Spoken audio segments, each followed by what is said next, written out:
Manchester United have beaten Viktoria Plzen 2-1 right at the death there. A few minutes from time, Rasmus Hojlund getting his second goal in the second half to get Manchester United victory after coming from behind in that second half. Really pleased for Manchester United to get that victory. I mean, the performance wasn't great, to say the least, and the way people were going off on Twitter over that first half was just mental. The amount of shit that people were saying about the players on social media with that first half showing. Now, he's made a number of changes to the starting lineup again. Rashford, Xerxes coming in and not covering themselves in any glory at all in that first half of Manchester United. I was surprised that players didn't get substituted at half time with that turgid first half performance.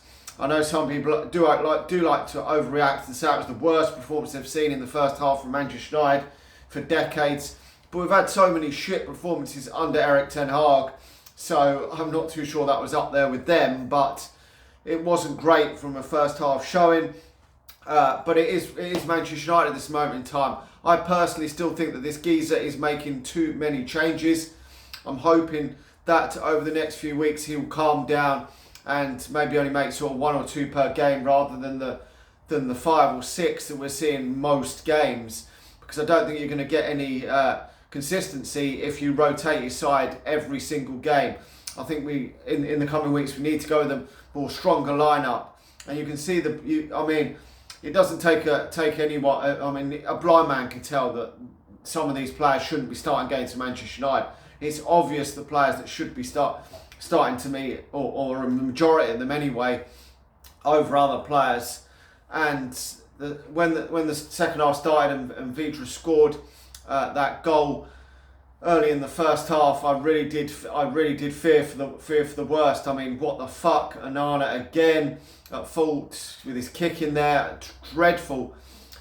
And he's been in decent form this season, Onana, which is a shame. The last 2 games have been absolutely horrendous, but Manchester United are not paying him to make all these fuck ups that we've seen in the past with other goalkeepers. We've seen De Gea was making a number of these massive mistakes, and probably not as bad as certainly that one against Nottingham Forest was awful, but that could have cost Manchester United this evening, but it didn't. Manchester United squandered chances from Hojlund, and Mason Mount has squandered chance after Hojlund managed to tap the ball in after coming on, which was great because we really do need someone to be putting the ball in the back of the net. And he has been doing that more regularly lately than anyone in the Manchester United squad.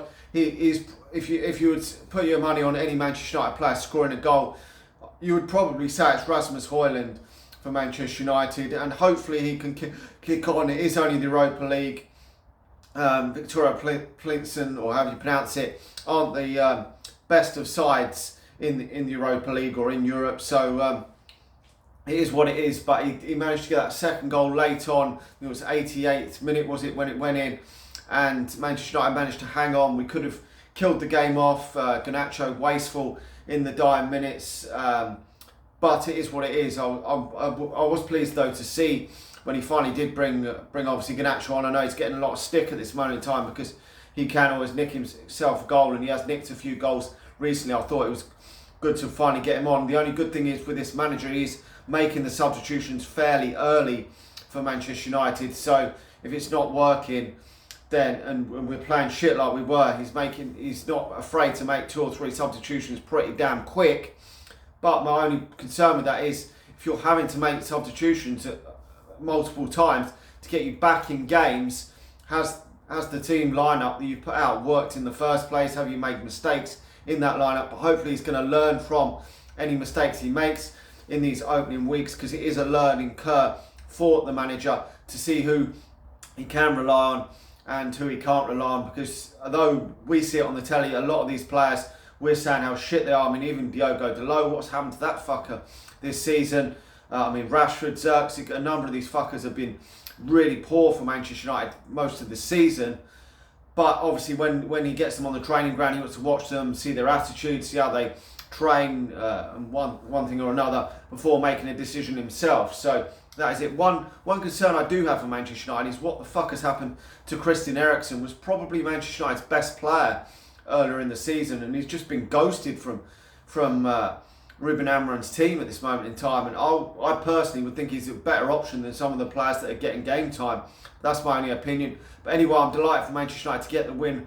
Hopefully now Manchester United can actually get into that top 8, is it, that you've got to qualify for the knockout stage, and we don't have to then go through a fucking playoff to qualify. Anyway, smash a like on the video, subscribe to the channel if you're new, and if you're watching on Facebook, please do hit the share button, and I'll talk to you all again soon.